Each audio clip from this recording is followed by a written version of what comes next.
Alam mo ba na marami sa mga sikat na vlogger sa Pilipinas ay may mga ganitong klaseng negosyo pala? Hindi lang sila magaling sa content creation, matindi rin sila sa business. Tampok sa panibagong episode ng ating PH Top List series ang mga naglalakihang negosyo ng ilang bigating online personalities na kapupulutan mo ng inspirasyon at mga aral ang kanilang mga kwento ng tagumpay lalo na sa pagnenegosyo. Malalaman mo rin kung ano-ano ang mga failures na pinagdaanan nila na naging stepping stone sa kanilang pag-asenso. Kaya ngayon, alamin natin ang top 10 pinaka-successful business ng mga sikat na vloggers sa Pilipinas. Mula sa mga food and beverage businesses hanggang sa fashion lines, aalamin natin kung paano nila pinalago ang kanilang mga pera bago naging multimillionaires. Baka nga may mga negosyo dito na hindi mo pa alam na sa kanila pala. Kaya kung curious ka, tara at sabay-sabay nating tuklasin kung sino-sino ang kasama sa listahan.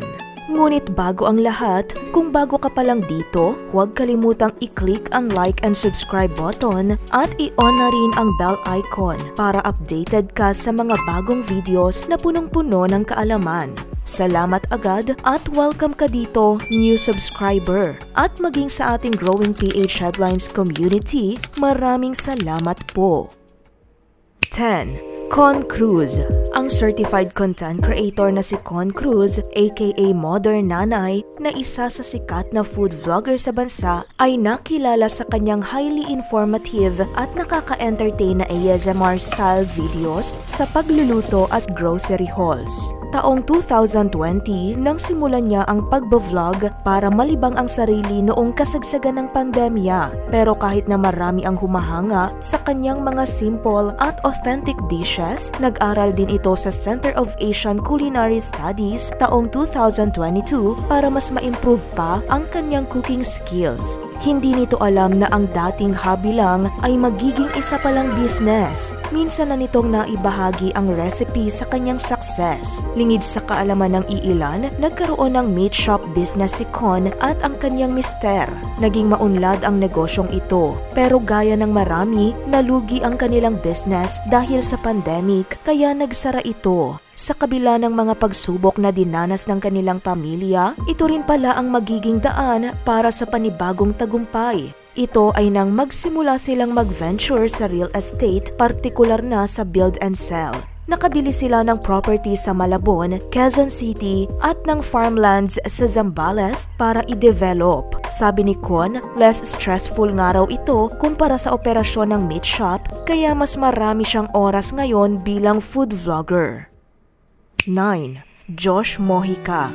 Isa man sa mga naging kontrobersyal na personalidad sa social media, pero hindi maikakaila ang naging pag-angat sa buhay ng founder at CEO ng Kangkong Chips Original na si Josh Mojica dahil sa kanyang itinatag na negosyo. Taong 2021, nang simulan ng nooy 17-year-old teenager ang pagbebenta ng kangkong chips. Makalipas ang 6 na buwan, lumago ang negosyo nito na kalaunan ay siyang nakatulong sa pag-angat sa buhay ng kanilang pamilya mula sa kahirapan.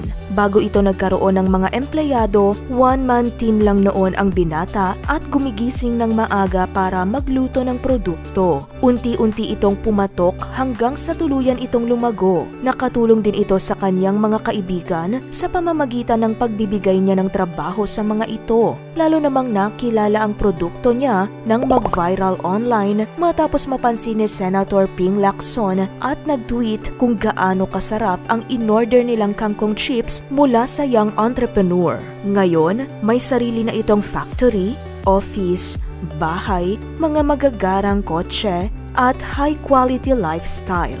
Bukod sa popular na Kangkong Chips Original, siya rin ang CEO at co-founder ng Sosya, ang nilaunch nitong software agency na layuning tumulong para sa mga kagaya niyang business owner.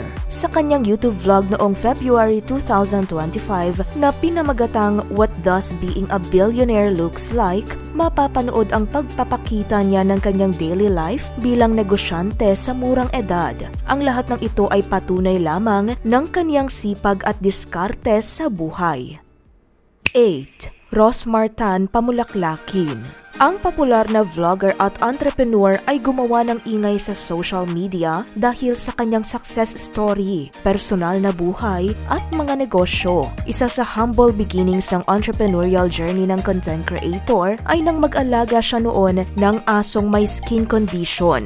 Ito ang naging daan para madiskubre at makagawa siya ng Madre Cacao shampoo. Kwento ni Rosmar sa isang interview, 50 pesos lang noon ang puhunan niya. Mula sa presyong 350 pesos, naging 1,000 pesos per gallon ito dahilan para umabot raw ang kita niya sa 40,000 pesos per day. Dahil sa mahusay na marketing strategy sa pagbebenta, nag-boom ang kanyang mysterious Madre Cacao business. Unti-unti niyang napalawak ang kanyang negosyo at nakapagtatag ng sariling pet shop, salon and spa at restaurants na may unlimited chicken wings, boodle fights at Korean barbecue. Nagkaroon din ito ng thrift shop at tindahan ng isda. Mula sa Madre Cacao, ito ang naging pasimula sa pagdevelop niya ng sariling skincare brand. Ngayon, kilala na ito bilang ang CEO ng Rosmar Skin Essentials. Matatanda ang taong 2024, nagtrending ang claims noon ni Rosmar na minsan umano, expenses niya lang sa isang araw ang 1 million to 2 million pesos. Ni-reveal din ito sa Tony Talks na di umano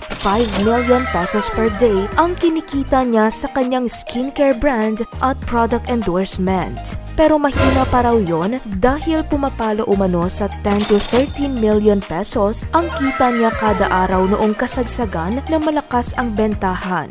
Ilan naman sa mga naipundar nito mula sa pagnenegosyo ay ang jaw-dropping high-end supercars collection nito, mga resorts, at properties.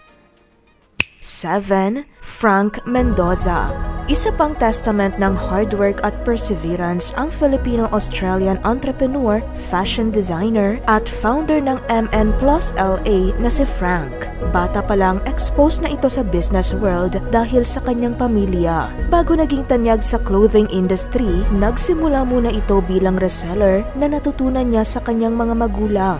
Sa edad na 18, nagbenta ito noon sa eskwelahan ng mga damit galing Thailand at doon niya napagtanto na malakas pala ang bentahan sa ganitong business. Noon pa man mahilig na si Frank sa mga damit, kaya kalaunan ay nagpatahi ito ng sariling brand hanggang sa nagtatag ng sariling manufacturing. Para makalikom ng sapat na kapital sa naitatag na negosyo, pumunta ito ng state sa loob ng 9 na buwan para mag-ipon ng puhunan at maipagawa ang kanyang tahian. Lagi rin daw siya nakatatanggap ng compliment sa mga tao sa States dahil sa mga damit na sinusuot niya at ito ang sarili niyang mga gawa. Kaya pagbalik nito ng Pilipinas, nilaunch niya ang kanyang brand taong 2015 hanggang sa nag-boom ito sa market. Ngayon, abala ito sa operasyon ng kanyang garments manufacturing business. Bukod sa sariling brands, nagmamanufacture din ito mula sa iba't ibang brands, mapa small, medium o large enterprises man yan. Nakakatrabaho rin ito ang ilang mga celebrities kung saan siya raw ang nag-handle ng kanilang mga clothing brands. Sa isang interview niya kay Franklin Miano taong 2023, naibahagi nito ang ilang sikreto kung paano niya napalago ang 100 million peso clothing brand. Ni-reveal din ni Frank na umabot umano sa 6 million pesos monthly ang kanyang income sa pagbebenta ng damit. 6. Franz Akim Aldover. Ang vlogger at businessman na si Franz ay lumikha ng pangalan sa social media at automotive industry bilang legit at trusted supercar dealer sa bansa. Inspirasyon din sa maraming netizen ang dedikasyon nito sa pagnenegosyo dahil pinapangarap man ng marami ang maging international flight steward sa Philippine Airlines gaya ng dati nitong trabaho, pero mas pinili pa rin niya ang karera sa pagnenegosyo bilang siya ang founder at CEO ng F2A Cars. Sa YouTube channel ng School of Discarte, matatandaang na-feature dito si Franz at na-interview tungkol sa business nito. Naitanong din kung magkano ang pinakamalaking kinita nito sa isang taon. Ni-reveal naman ng negosyante na umabot umano sa 50 million to 60 million pesos ang profit nito. Talamak man ang mga nagba-buy and sell ng kotse, pero sinabi nito na isa marahil sa advantage niya sa mga competitors ay dahil sa social media.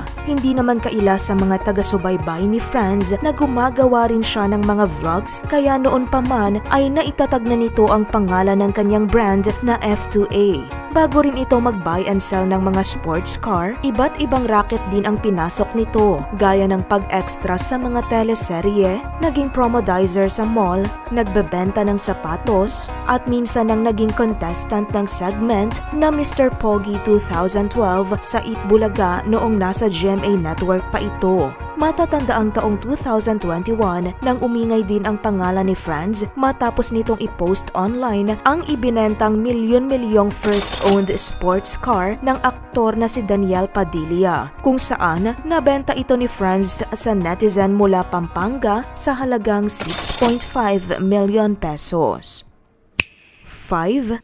Hybe Anzures. Proud na ni-reveal ng vlogger at businessman na si Hybe, aka Pareng Hybe, na bago siya nakarating sa tagumpay na tinatamasa nila ngayon, matindi rin ang mga pinagdaanan niya along the road sa pagnenegosyo. Matapos umano ang mga failures niya sa 8 kumpanya at milyon-milyon din ang nasunog niyang pera. Bago nahanap ang kanyang niche, marami muna itong negosyong sinubukan kasama ang kanyang longtime friends at business partners na sina Gerald Layug o Paring G at si Pareng Cholo o Cholo Pantera. Ayon sa ilang impormasyon sa kanyang social media account, siya ang co-founder and executive vice president ng Strata Development Corporation at president and CEO ng tech distribution company na LA Gadget Hub. Bilang certified barista at espresso profiling expert, pinasok din niya ang coffee business at pinatakbo ang coffee shop na West Towns Coffee bilang president at CEO. Ilan pa sa mga nasubukan nitong trabaho ay bilang head marketing sa Family Med at advertisement coach, content creation, hanggang sa bumalik siya sa pagrerelo dahil sa hilig niya sa mga relo at dahil nakita nitong malakas pala ang flipping at trading business. Dito sila ng kanyang business buddies nagkaroon ng mas malawak na kaalaman tungkol sa nasabing negosyo hanggang sa nabuo ang pinakasikat na business nito. Si Hybe ang president at co-founder ng isa sa nangunguna at pinagkakatiwalaang luxury watch dealer sa bansa, ang Gentry Timepieces. Nakagawa na ng reputasyon ang Gentry Timepieces dahil sa transparency at authentic high-end watches nito mula sa mga sikat na brands, gaya ng Rolex, Patek Philippe, Cartier at iba pa. Dalawa ang naunang store nito na parehong matatagpuan sa Green Hills Shopping Center. Isang maliit na shop lang ang pinasimula nila sa loob ng Green Hills Mall, hanggang sa nag-extend sila sa mas spacious na shop with lounge area para mas maging komportable raw ang kanilang mga clients na tinawag nilang Gentry 2.0.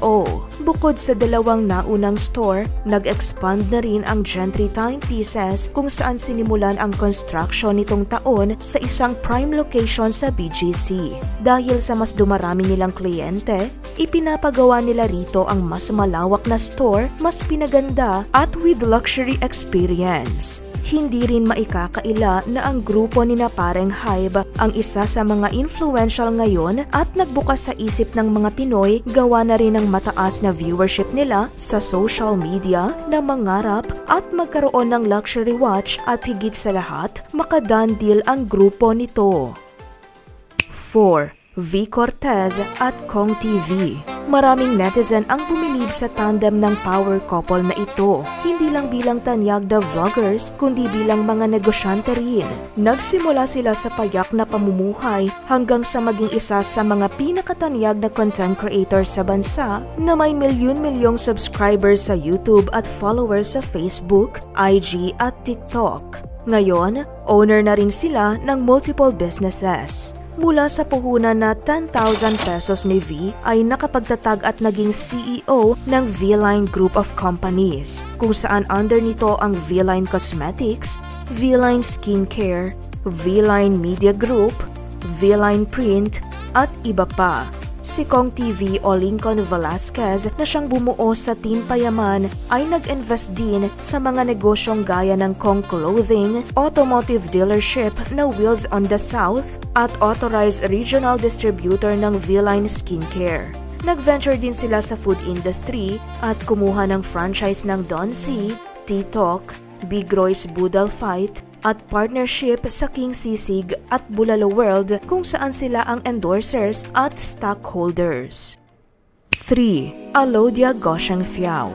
Bago tuluyang maging famous, gumawa muna ito ng sariling pangalan sa gaming at arts communities. Aktibo siya bilang former member ng Pep Squad sa Miriam College High School at sumali sa mga poster making at art competitions. Kinilala ang natatanging gaming skills ni Alodia sa mga sikat na online games bago siya nag-venture sa cosplay. Naging tanyag naman ang cosplay goddess sa kaniyang mga nakakamanghang anime transformations na siyang nakahakot ng maraming fans. Kalaunan ay tinahak ni Alodia ang pagtatag ng kumpanya bilang co-founder ng Southeast Asian Gaming and Esports Entertainment Organization na Tier 1 Entertainment. Samantala, inanunsyo nito ang kanyang departure sa kumpanya noong November 2023. Bukod dyan, naging mukha rin siya ng Smart Communications at Realme bilang brand ambassador. Muling nagkaroon ng interes ang publiko sa buhay ng cosplayer matapos niyang mapangasawa ang mayamang businessman na mula sa pamilyang nagmamay-ari ng matagumpay na winery sa bansa na si Christopher Kimbo. Siya ang President and General Manager ng Calabria Company Limited o ang kumpanyang gumagawa ng Novelino Wines. Kaya naman mas nakadagdag ito sa prestige at yaman ni Alodia.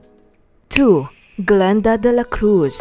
Nakaka-inspire din ang rags to riches story ng young tycoon na si Glenda kung paanong ang nooy batang nagbabakal bote at nagsimulang magbanat ng buto sa murang edad na 12 ay naging bilyonaryo sa kanyang 20s dahilan para makuha niya ang iba't ibang awards sa local at international. Mula bata pa lang, subok na ang kanyang sharp business acumen at ang naging pinakamatagumpay na itinatag niyang negosyo ay ang Brilliant Skin Essentials Incorporated. Bilang founder, chairman at CEO ng Brilliant Skin Group of Companies, napalawak nito ang kumpanya hindi lang sa kanyang sikat na skincare brand na may mga celebrity endorsers. Mayroon na rin itong Brilliant Cafe, Brilliant Aesthetics and Spa, Brilliant Builders, Brilliant Medical Group, Brilliance by G, at Brilliant Eye Farm. Sinimulan din ito ang isang real estate developer sa Dubai at si Glenda rin ang mukha at part owner ng iFuel. Dahil sa sandamakmak na negosyong pinapatakbo nito, hindi nakatakatakang nakapagpundar siya ng mga ari-arian at properties, gaya na lang ng nabili nitong rest house sa Itugon, Benguet, isang 500 square meter log cabin na matatagpuan sa exclusive na Alphaland Baguio Mountain Lodges o ang tinatawag na The Billionaire's Village, kung saan ayon kay Glenda ay nabili niya ito sa tumataginting na 86 million pesos.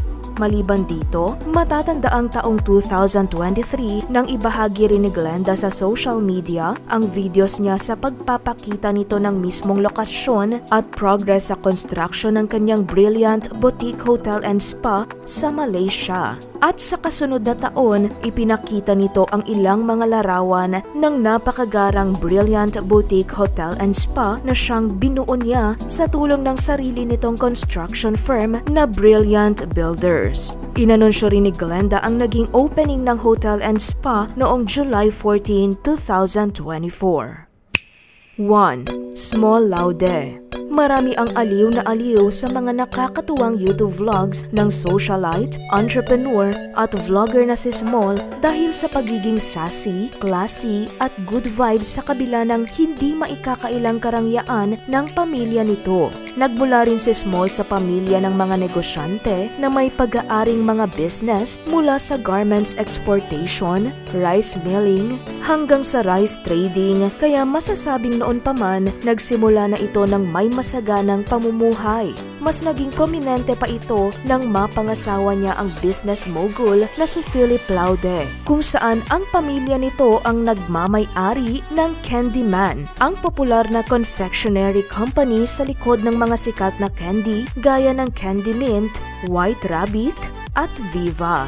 Bukod sa multiple business ng pamilya Laude, ang mag-asawa rin ang owner ng mga negosyong ipinangalan nila sa kanilang youngest children na sina Timothy at Allison. Nariyan ang printing company na Timson Printing at brokerage firm na Timson Securities. Dahil sa yaman ng mga Laude, hindi na nakapagtatakang mayroon silang extravagant lifestyle at mga magagarbong ari-arian, gaya na lang ng custom-built na 6-story modern tropical resort-like mansion na ito na dinisenyo ni Ed Kama. Bonus trivia, alam nyo ba na ate ni Small ang owner ng Santa Elena Construction na si Alice Eduardo na nagtayo ng malalaking infrastruktura tulad ng SM Mall of Asia, Soler Resort at Okada Manila na di maikakailang bilyonaryo rin. At iyan ang mga matagumpay na negosyo ng ilang popular na vloggers sa ating bansa. From the power of social media to business empires, ipinakita nila na pwede palang mag-excel sa parehong industriya. Nakakabilib, di ba? Hindi lang puro content, may naglalakihang negosyo rin pala silang pinapatakbo para sa'yo. Alin sa mga business ng mga online personalities na to ang pinaka-nakakagulat at nakaka-inspire sa'yo? Sa tingin nyo, anong sekreto sa pagiging successful nila? Yung fame ba nila o talagang magaling sila sa pera? Comment down below at sabihin sa amin kung napuntahan, nakagamit o di kaya ay naka-avail ka na ng kanilang mga produkto o serbisyo. Kung nagustuhan mo ang ganitong klase ng video, huwag kalimutang i-like upang magsilbing signal sa amin na gumawa pa ng mga ganitong video. Kung gusto mo pang matuto ng ganitong informative content, make sure na nakasubscribe ka na sa channel na to.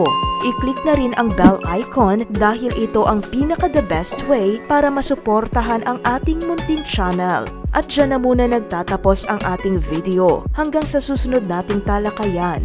Stay informed at stay curious. Salamat sa panonood, ka PH Headlines.